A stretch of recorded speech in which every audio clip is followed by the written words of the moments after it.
Welcome back, Georgina. Now, we're lucky today because we've managed to corral a real estate person so that we can ask him some very important questions. And I mean, if you're going to corral a real estate person, corral Edward Ward, our favorite realtor, Royal LePage, correct? LePage. LePage. Your community realty. Welcome. Thank you. Thank you. Always a pleasure to have you on the show. It is. Appreciate that. Thank you very much. And yes, I did put the onus on you this time. Yes, I thought that was quite rude when I saw that. Oh, I just thought that it would be nice to talk about what people want to talk about instead of what I want to talk about. Right. So I was trying to be nice. No, it is good because you do come with some good stats and numbers, and sometimes people just stop listening after that. So it really is good to kind of hit you with those questions that were we in the market, we would want you to answer. I just figured that way it's more of what the average person is looking at. Or there's nothing average about me. What are you talking about? Not at all, no. You're very true about that. Oh, my gosh. Well, we Granted, full flight today. Oh, I know, right? That's okay. We still love you. Love him very much.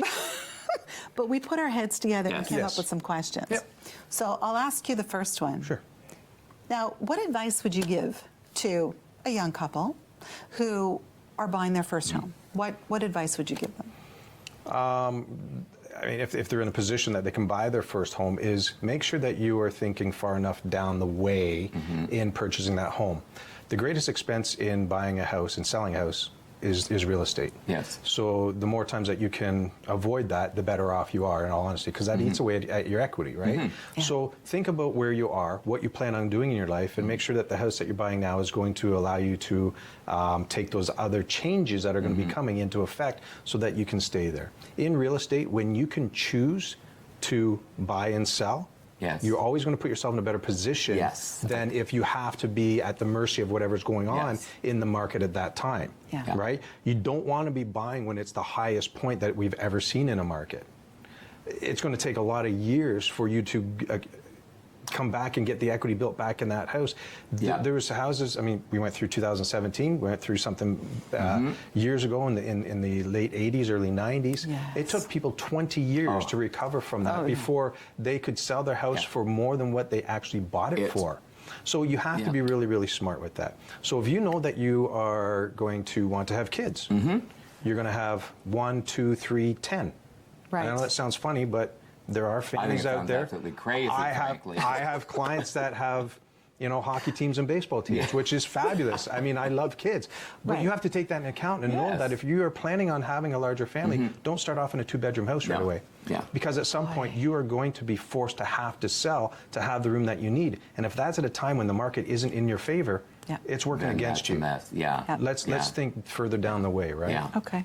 No, that's so truly it is, as we said off camera, it really is a long-term planning, which I know I was older when when Zen and I bought our first home, so it was a little bit different, but we still, to the point you made earlier off camera around the forced savings. For sure. Which is, if you do nothing else, you're at least investing in your future through that purchase. I believe in real estate. Anything that I've ever read, most self-made millionaires are made through real estate in one form or another. I believe it's a great investment vehicle. I believe it's something that can take you to a different stage in life and you can benefit from it. Well, see, and that takes us to our second question, because we were saying, all right, so what about renting versus owning? Because so many people are renting, young people, rather than buying a house. So you would say, well, I mean, I get renting. I understand that it has its place, but I don't believe in it. I don't think it's a smart way to go financially.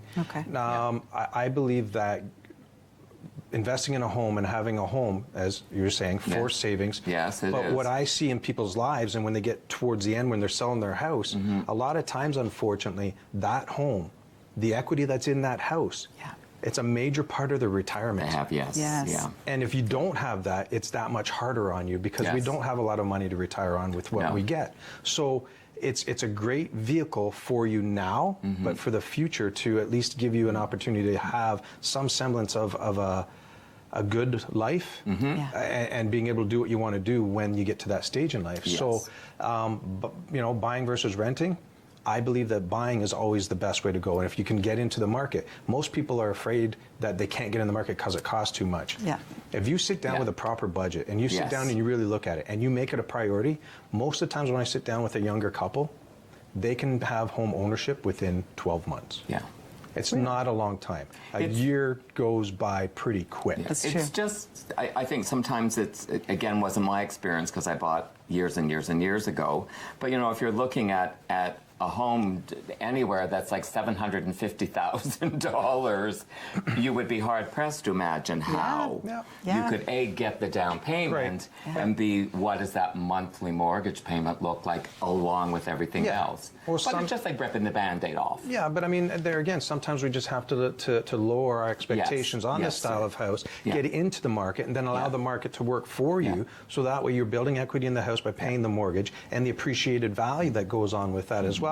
Taking that and moving it into the next house where you actually have made a lateral move. Yes. You've moved it into a larger home, but the expenses are still the same. Yes. And you do that 2 or 3 times, and then you get to the home that is going to allow you to do what you want to do. Thank you. In your life, right? I gotta stop you. Georgina, thank you so much. Don't go anyway. We are cooking with Chef Romeo and salmon and crab cakes and creme brulee.